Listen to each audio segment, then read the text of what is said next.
All right, Facebook. We are live. I'm going live on Instagram now. I went live on Facebook first because I always go live on Instagram first and make them wait. So now I'm going to do it backwards and make you guys wait just for a moment. We're checking the connection. We're live on Instagram now. Just so you know, Instagram family, I already went live on Facebook. Did that for you, so you don't have to wait for me. We're always talking about that. These things, I always see them on the screen. All right, so I have a beef, a small one, with Facebook. People on Facebook, usually Christy, Emma, Caitlin, some of my people over there. They're on Facebook sometimes. Yesterday, there was no audio. Don't know what happened. But the crazy thing was, no one said anything. No one said a thing. So if you're on Facebook and the audio is not working, you gotta let me know. So see, I got Caitlin and Christy on Facebook now. Are we live, guys? Are we? You hear me on the Facebook? The Facebook. Is the audio working? Everything's going okay? Hopefully. Instagram here is telling me to hang on. They're inviting more followers to join.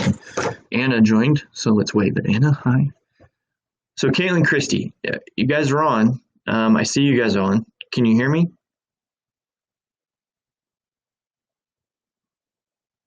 I'm waiting. I have to have a thumbs up or a yes or something. I'm gonna drink my coffee. Christy says we can hear you. Okay, so, and with an exclamation point, so she's probably yelling at me. It's okay, Christy. I miss you yelling at me.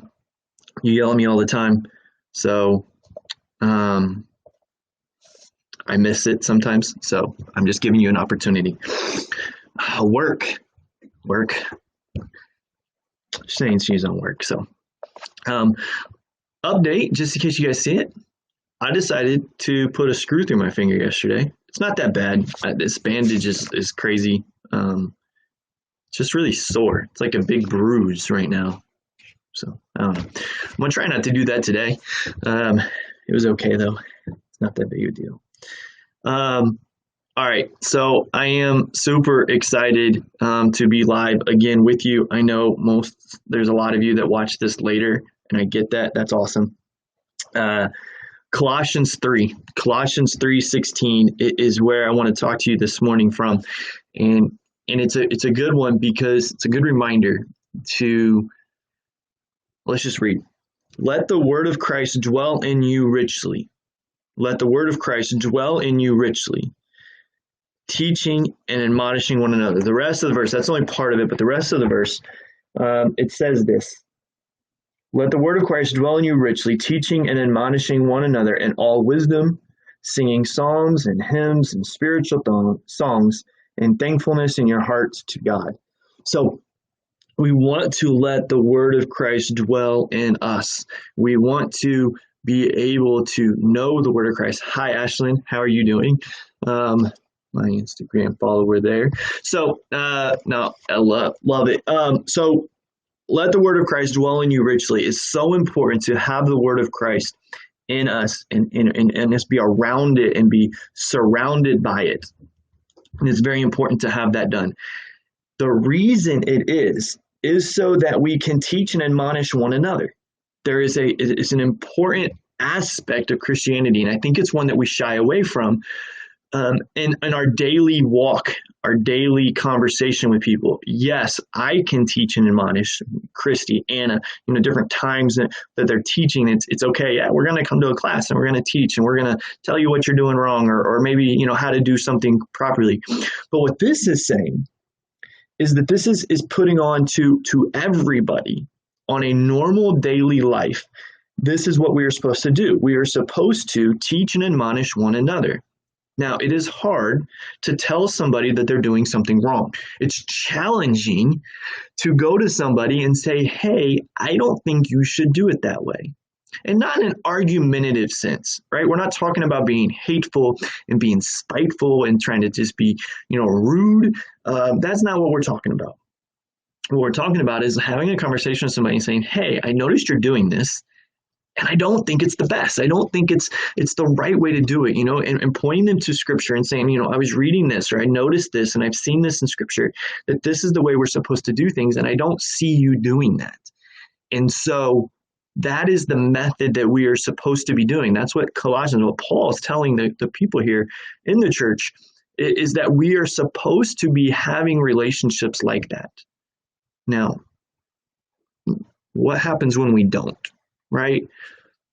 I think what happens when we don't is that we live a life and we end up living lives in bubbles, not being encouraged and admonished and instructed by one another. And so we miss things. We don't see things that other people would see. We have blind spots in our lives. We have things that we're doing that shouldn't be done, but we don't know it because we're not being told about it. And then when it happens, when something happens because of that, when a result comes from that, then we find out that people knew and they never told us, and we feel let down, we feel alone, we feel secluded, we feel forgotten because no one said anything. And yes, it may have hurt at the time when someone would come to us and say, hey, you're doing this wrong, you shouldn't do it. When it does hurt, but it's also very important that happens. And so we need to make sure that we're doing that. We need to make sure, according to what Colossians here is saying, there is a really good foundation, fundamental Christianity lifestyle of telling people, hey, I think you might be doing this wrong. And that's a good thing. I think our culture and our world has gotten us so far away from trying to tell one another that there might be something wrong that we don't do this anymore. And we're not challenging one another to do that.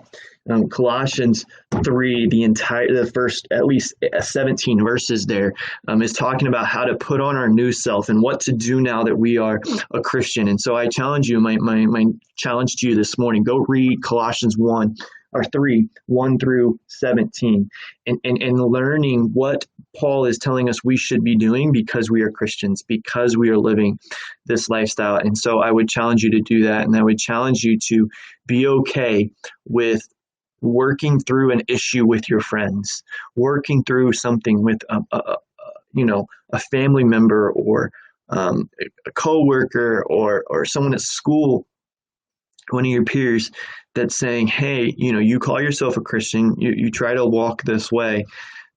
I don't know that this is the right way to do it. And again, it's not an argumentative like, hey, you're stupid, hey, you're dumb. It's, hey, I think that we could be doing this better. I think there might be a better approach to this. And so I think we need to make sure that we're doing that. I'm seeing in my life just people growing up and living in this life by themselves, and they're not willing to take the time to tell others. They're not willing to take the effort and the energy it would take to sit down with somebody and be like, hey, this is a challenge. This is an area where I think might need some work. And we're not willing to do that. And I'm seeing issues pile up because of that. Sometimes it's the person receiving it that needs to be like, okay, my friend is telling me this, I need to listen. And that's a whole nother thing. But we're seeing in scripture today, these verses is telling us that our responsibility doesn't change whether they receive it or not. Our responsibility is to tell them. Our responsibility is to love them, and is to teach them and admonish them and say, hey, this isn't right. You need to do it differently. And there might be some times where you just don't know the whole story, and that's okay. That can be explained to you, and you can learn, and it's okay to be wrong, or to have a different opinion even of what needs to be done.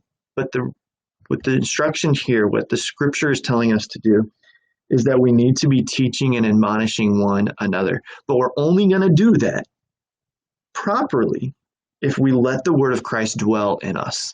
And so I don't want to stray away from that concept that first starts with let the word of Christ dwell in you. And I'm not going to talk long about that, but that is important. If you're not in scripture and you're not letting scripture lead you, you're not going to teach and admonish properly. We need to teach and admonish though. And that's the challenge I want to give you this morning. I love you guys so much. Hopefully, you're able to follow along. If you need anything, please reach out, let us know. We're going to have a game time on Friday. I'm going to get a story up here in a little bit, but we're going to have a game time on Friday. I think around 3, maybe 3:30. I don't know. We'll see what time exactly, but somewhere around that on Friday. And I think it's going to be a lot of fun. And then we are going to be doing a church-wide trivia night. You guys are catching this information first, okay? It's going to go out today, but you guys are getting it first. If you're watching this, we're going to do a trivia night again Friday, probably right around 7 o'clock. And so jump in, show the adults that you guys can crush them and you're smarter than them. We're going to do that. I'm going to host that again with RT. And so we're going to do that on the Villa Facebook. And so, again, love you. If you need anything, let me know. Talk to you later, guys. Bye.